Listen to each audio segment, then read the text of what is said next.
why don't you try this at once? This one is a mathematical expression. Now we are given 10 times 5 plus 2 divided by 1. Now we can only solve this with the help of PEMDAS, okay?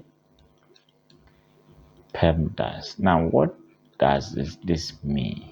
Now the P stands for parenthesis, that is bracket.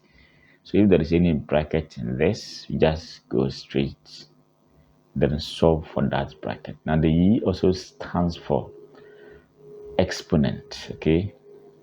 Exponent. And then the M and D moves together. So we have multiplication or division, okay? And the last two also move. We have addition and subtraction. Now we have two orders, okay? If two orders have the same precedence, so we call this one same precedence.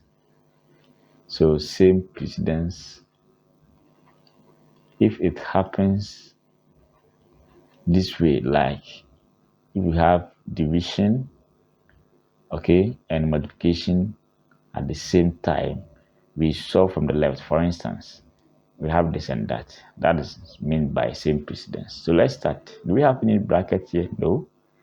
Do we have any exponent? No. But we have the third point, multiplication and division. So we have same precedence here. We start from the left. So we multiply this 10, 5, 50. So plus 2 divided by 1. Now, since this one is gone, we are left with division. So we have to divide it. So 2 divided by 1 is 2. So we have 50 plus 2. Therefore, the final answer is 52. Subscribe for more exciting videos.